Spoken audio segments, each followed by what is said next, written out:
Doctor Baba Saheb Ambedkar open university.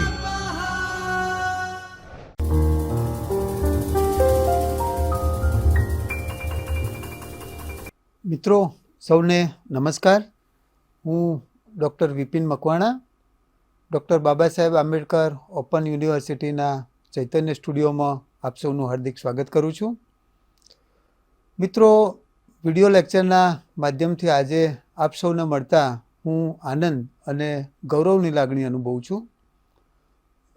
સમાજ કાર્ય સંશોધન અને આંકડાશાસ્ત્ર વિષયમાં દર વખતે આપણે જુદા જુદા મુદ્દાઓ વિશેની ચર્ચા કરતા હોઈએ છીએ।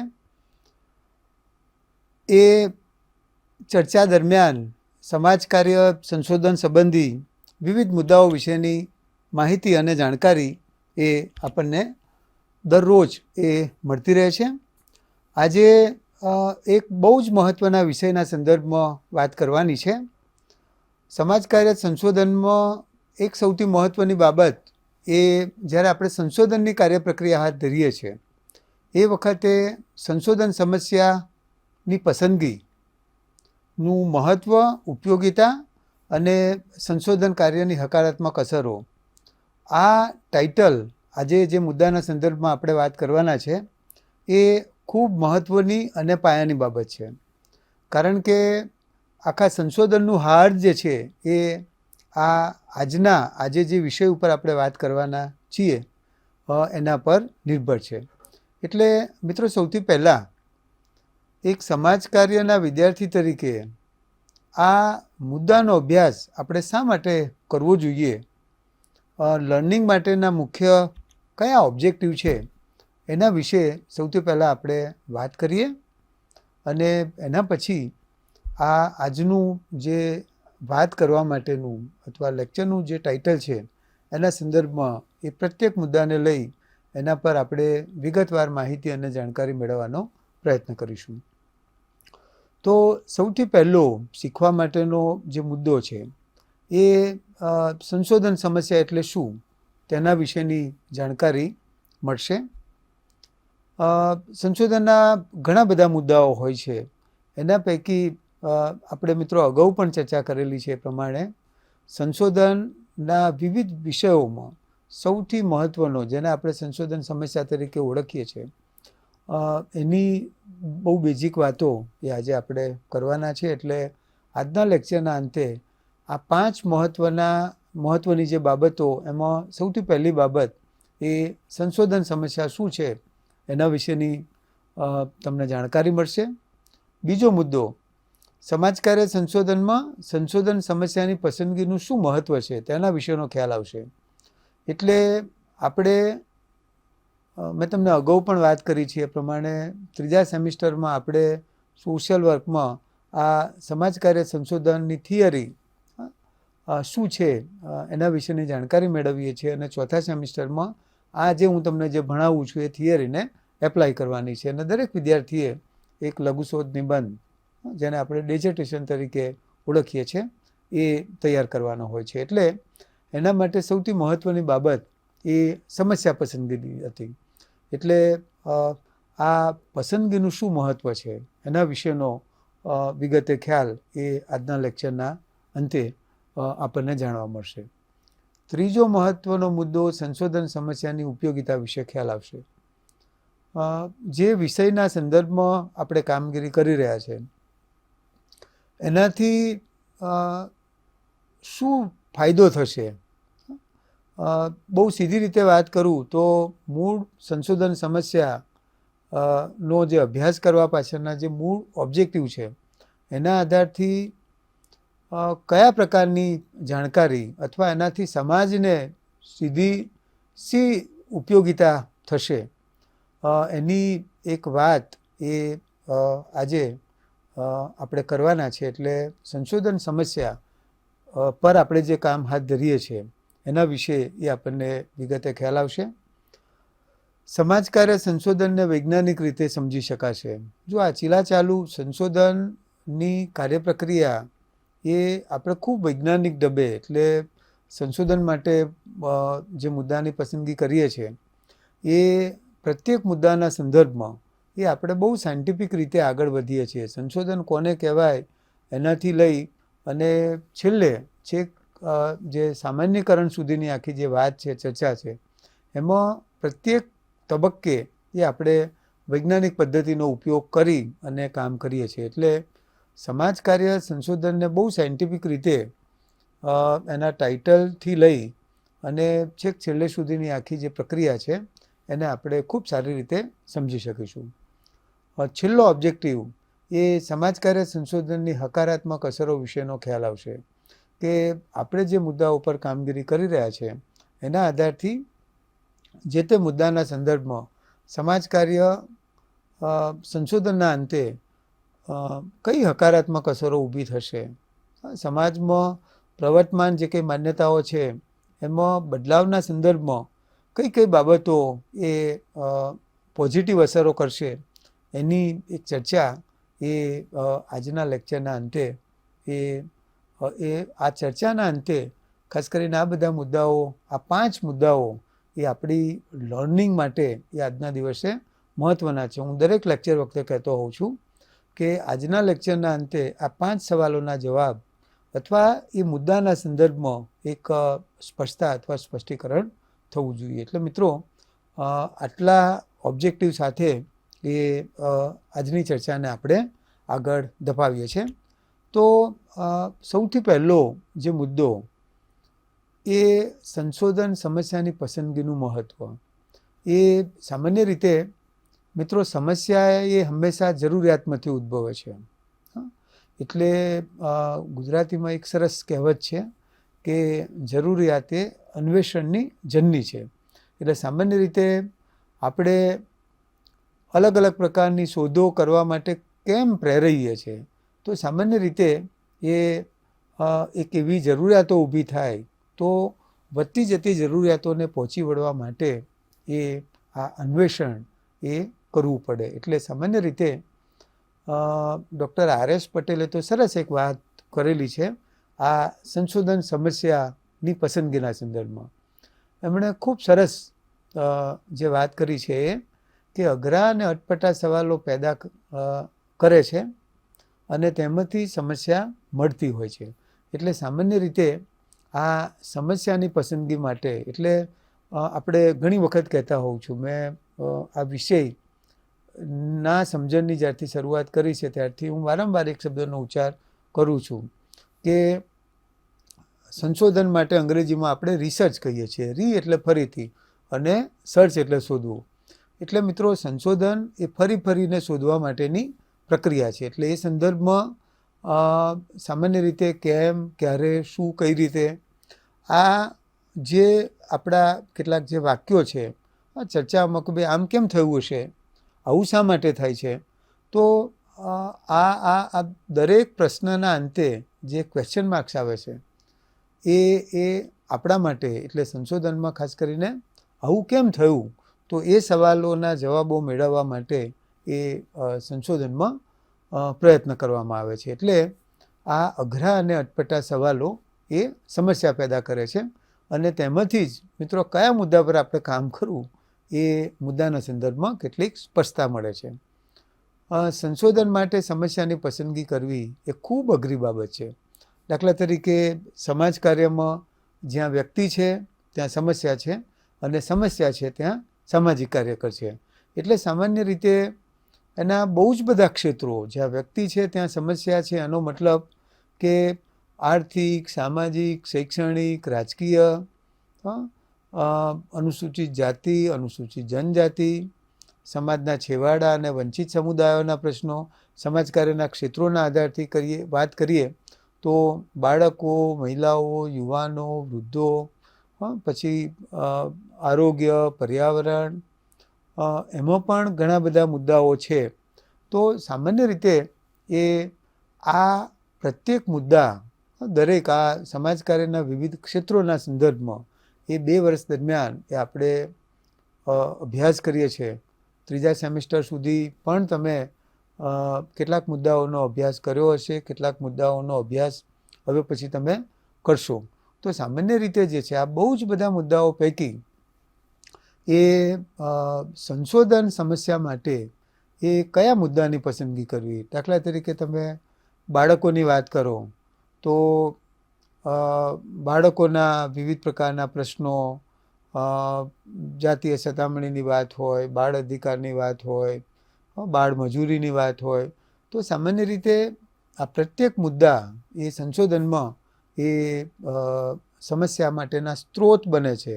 એટલે ખાસ કરીને તમે બાળકો, મહિલા, યુવાનો આવા મહત્ત્વના ક્ષેત્રોના સંદર્ભમાં તો કે ભાઈ મહિલાઓ તો એના ઢગલાબંધ મુદ્દાઓ પર આપણે કામ કરી શકીએ એમ છે.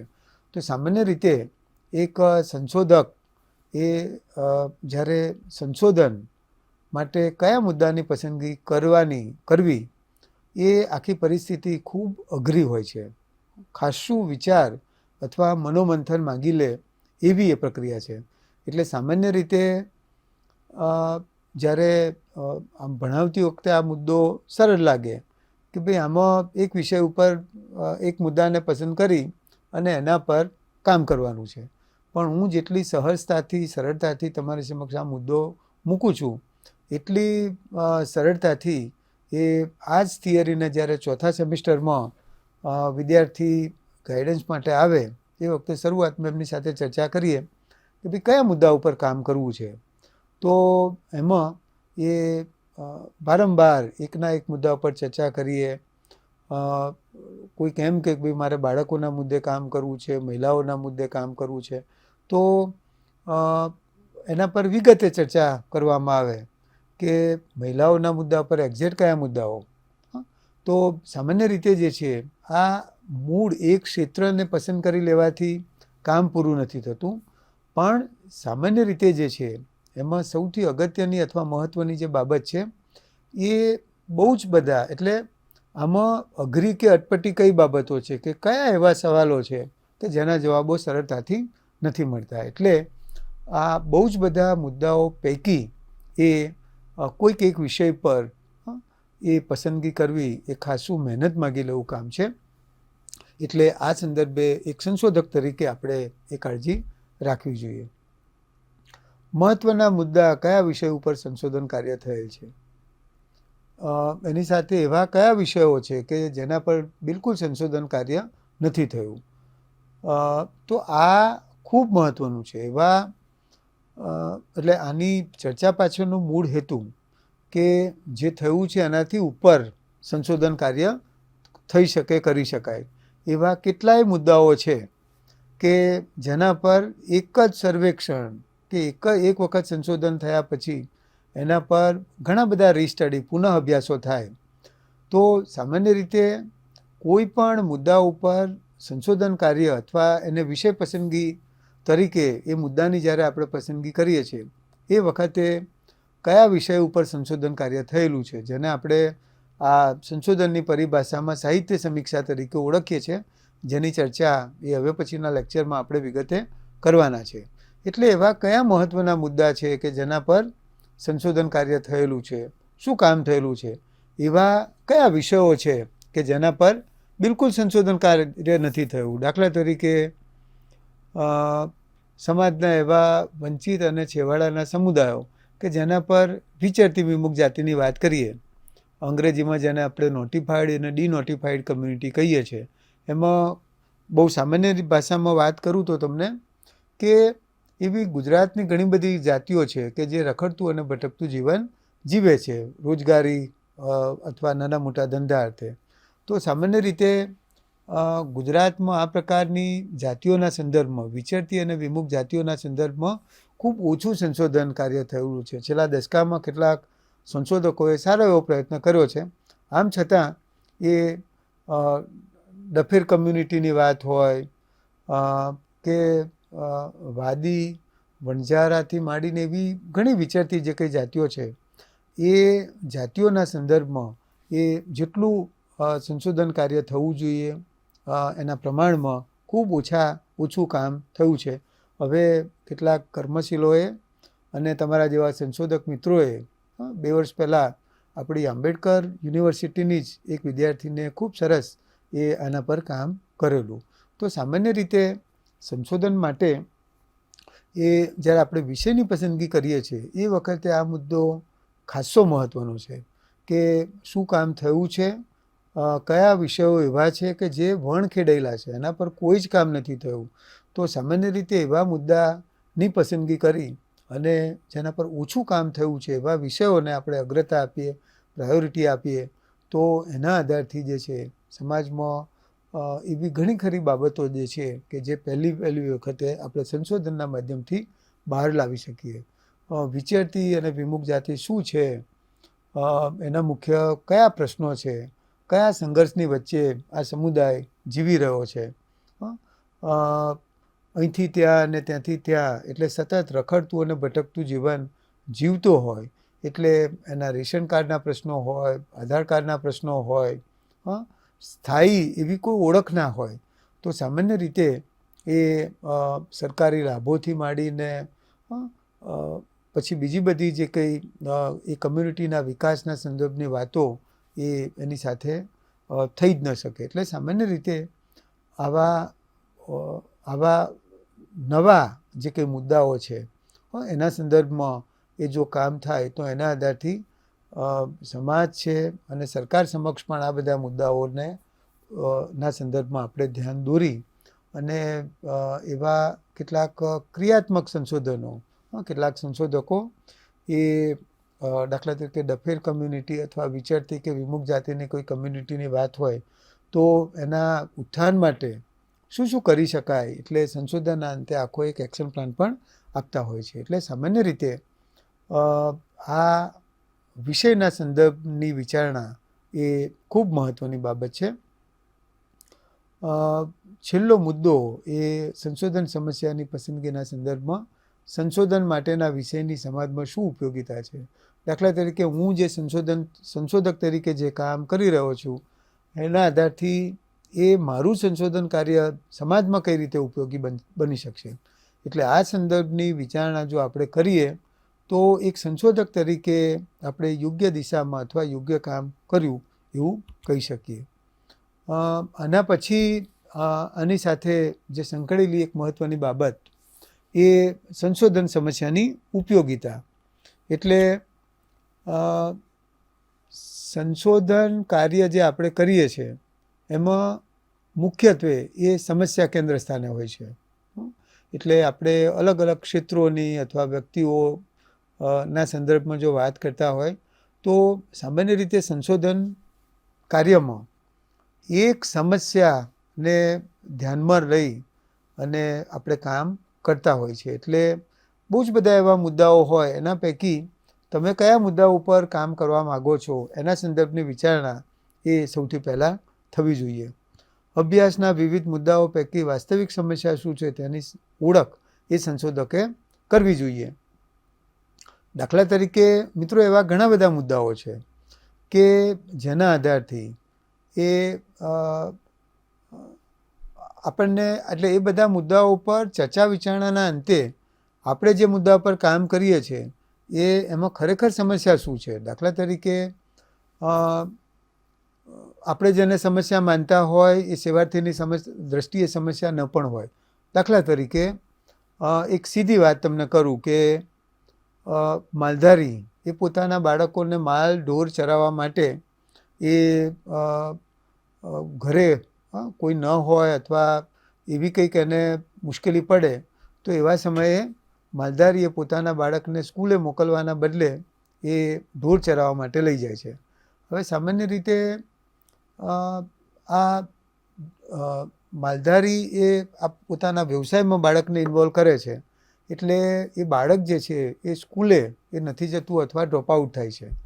તો સામાન્ય રીતે જે છે જેને આપણે સમસ્યા ગણીએ છીએ એ સમસ્યા એ કાર્યકરની દ્રષ્ટિએ સમસ્યા છે કે આપણે બહુ ગંભીરપણે એને સ્કૂલે નહીં જવાની બાબતને ધ્યાને લઈને વિચારણા કરતા હોય છે. કારણ કે જો બાળક સ્કૂલે ન જાય તો એની આખી શૈક્ષણિક કારકિર્દી બગડે એ સંદર્ભમાં આપણે વિચારણા કરતા હોય છે. પણ સામાન્ય રીતે આ જ વસ્તુ એ માલધારી માટે ખૂબ સહજ હોય છે. એટલે સંશોધનમાં એટલે જ્યાં સુધી કાર્યકરની સમસ્યા એ સેવાર્થીની સમસ્યા ન બને ત્યાં સુધી નકામું છે. એટલે દ્રષ્ટિએ આ બધા મુદ્દાઓ પર ચર્ચા કરતાં પહેલાં એ વાસ્તવિક સમસ્યા શું છે, એના સંદર્ભની એક વિચારણા એ થવી જોઈએ અને એ પ્રકારે જો આપણે કામ કરીએ તો એનાથી સ્પેસિફિક જે મુદ્દાના સંદર્ભમાં જે કમ્યુનિટીને લઈને આપણે કામ કરી રહ્યા છે એ કામ થઈ શકે.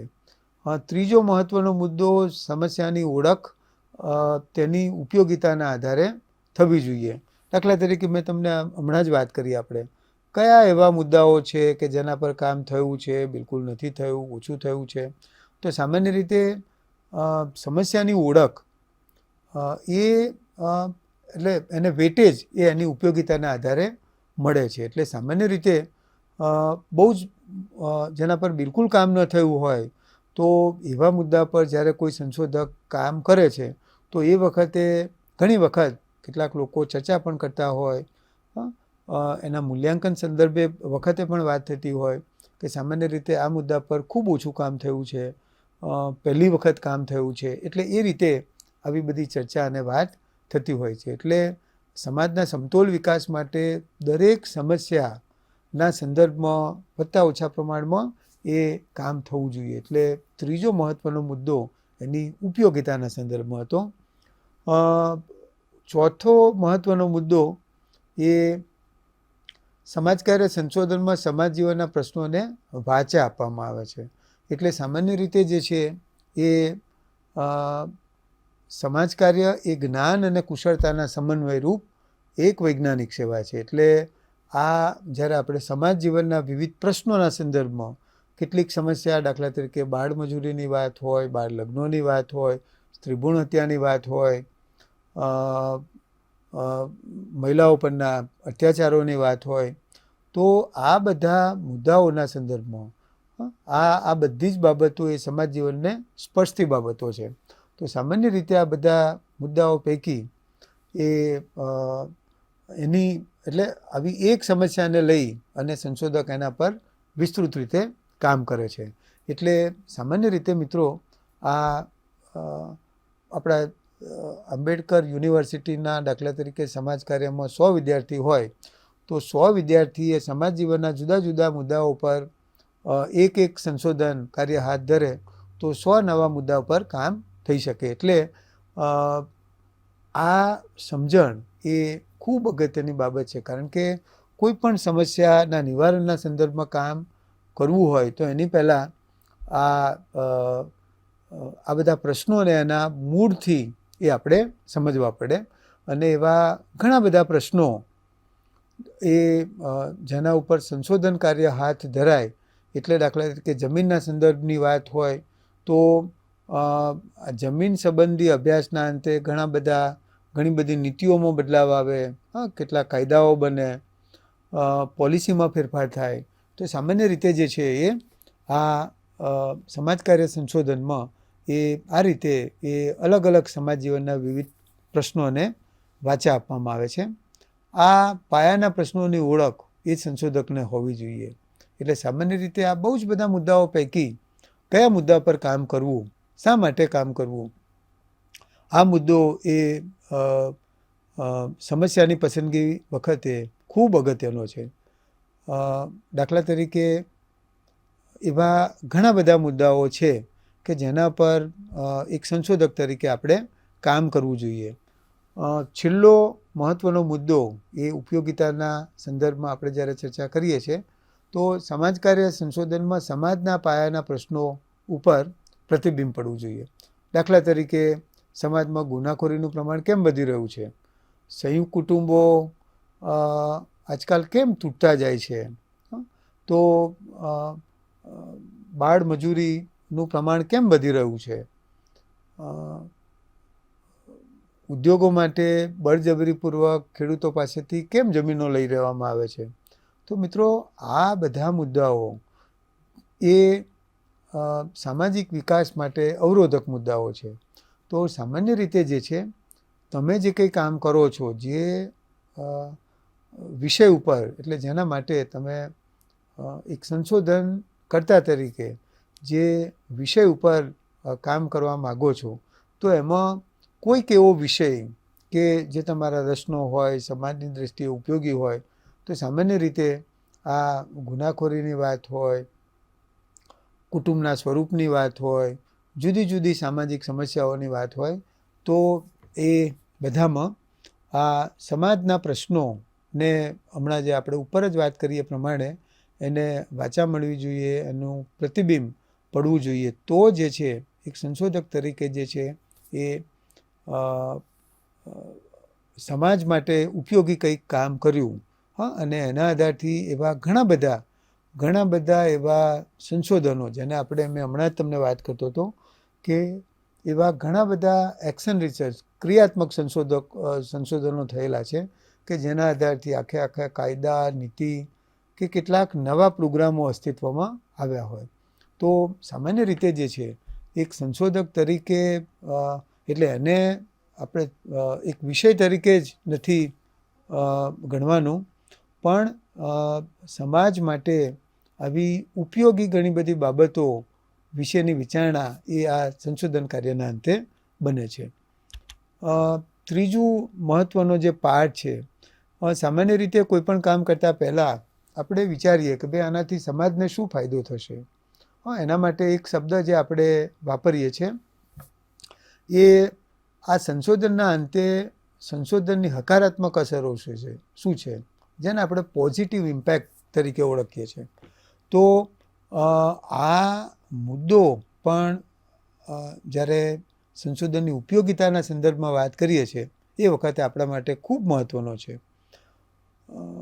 પોઝિટિવ અસરો કઈ ઊભી થશે, તો એની વિચારણા એક સંશોધન કરતા તરીકે આપણે શરૂઆતથી જ જ્યારે જે વિષયની પસંદગી કરીએ છીએ એ વખતે આપણા મનમાં આ શું બદલાવ અથવા કયા પ્રકારનું કામ કરવા માગીએ છીએ એના વિશેની વિચારણા કરવી જોઈએ. એટલે એમાં સૌથી પહેલો મુદ્દો સંશોધનની હકારાત્મક અસરોના સંદર્ભમાં, સંશોધનના વિવિધ મુદ્દાઓના સંદર્ભમાં નીચેની અસરો, દાખલા તરીકે તમે કોઈ ખેડૂતોને લઈ અને અહીંયા 2-3 ઉદાહરણો થકી આ હકારાત્મક અસરોને આપણે તપાસવાનો પ્રયત્ન કરીશું. તો દાખલા તરીકે ખેડૂતોની આત્મહત્યા પાછળના ચોક્કસ કારણો જાણવા મળશે.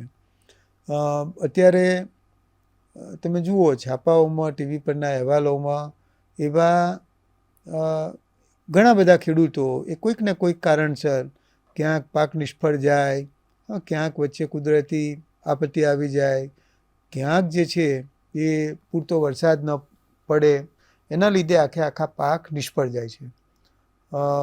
વચ્ચે હમણાં થોડા સમય પહેલાં જ એ બરાબર આ શિયાળામાં જીરુંનો પાક અને એમાં વચ્ચે હળવો વરસાદ થયો, તો એ વખતે છાપાઓમાં, અખબારી અહેવાલોમાં એવા કેટલાક પાકો કે જેને આ માવઠાની ગંભીર પ્રકારની અસરો, દાખલા તરીકે જીરું, તો આ તૈયાર થયેલા પાક પર જ્યારે આ પ્રકારનો વરસાદ પડે છે એ વખતે એની એ પાકની ગુણવત્તા પર, અને સામાન્ય રીતે સતત ભેજવાળું વાતાવરણ હોય, વરસાદ પડે તો એને લઈ એ ઘણા બધા પાકોમાં રોગ અને જીવાત લાગવાની શક્યતા વધી જાય. તો સામાન્ય રીતે એટલે આવા બધા મુદ્દાઓને લઈ અને ઘણી વખત ખેડૂતો ને ખેતીમાં ખોટ જાય છે. તો સામાન્ય રીતે એવા વખતે ક્યાંક બેંકમાંથી લોન લીધું હોય, કોઈકની પાસે પૈસા ઉછીના લીધા હોય, તો એવા વખતે એ ખેડૂતોને ન છૂટકે આત્મહત્યા કરવી પડે છે. તો સામાન્ય રીતે સંશોધનના અંતે એ ચોક્કસ એ આત્મહત્યા પાછળના કારણો કયા છે, ખેડૂતોને કયા પ્રકારની મદદ કરવામાં આવે અથવા સરકારની કયા પ્રકારની પોલિસી હોવી જોઈએ, તો એના આધારથી ખેડૂતોને આ પ્રકારની પરિસ્થિતિમાં ઉપયોગી થઈ શકાય. ઘણી વખત તમે જમીન સંપાદન સંબંધી મુદ્દાઓ હોય તો એમાં ખેડૂતો જે છે એ સંગઠિત થઈને પોતાનો અવાજ ઉઠાવે છે. એટલે જમીન સંબંધી અધિકારો માટે લોકજાગૃતિનું વાતાવરણ ઊભું થાય, સરકારી સ્તરે નીતિ વિષયક બદલાવો લાવી શકાય. મેં હમણાં તમને વાત કરતો હતો એ પ્રમાણે કે સરકાર પણ અલગ અલગ પ્રકારના સર્વેક્ષણો થકી જે છે કોઈ પણ મુદ્દામાં જ્યારે બદલાવ લાવવાનો હોય, કંઈક સુધારો લાવવાનો હોય, એ વખતે અસરગ્રસ્ત લોકો ની વચ્ચે જઈ અને કેટલીક પ્રશ્નોત્તરી થતી હોય છે. તો સામાન્ય રીતે એ આ આ બધા પ્રકારની જે બાબતો એ સામાન્ય રીતે એ સંશોધનના અંતે આવી શકે છે. અન્ય ખેડૂતોના અનુભવમાંથી ખેડૂતો બોધપાઠ લે છે. દાખલા તરીકે જમીન સંપાદન સંબંધી અભ્યાસો હોય તો એમાં ખેડૂતો સંગઠિત ન હોય અને એની લીધે ક્યાંક એને અન્યાય થયો હોય તો સામાન્ય રીતે એ સંગઠિત થઈ અને એકી અવાજે પોતાની વાત જે તે સિસ્ટમની સમક્ષ મૂકવી જોઈએ.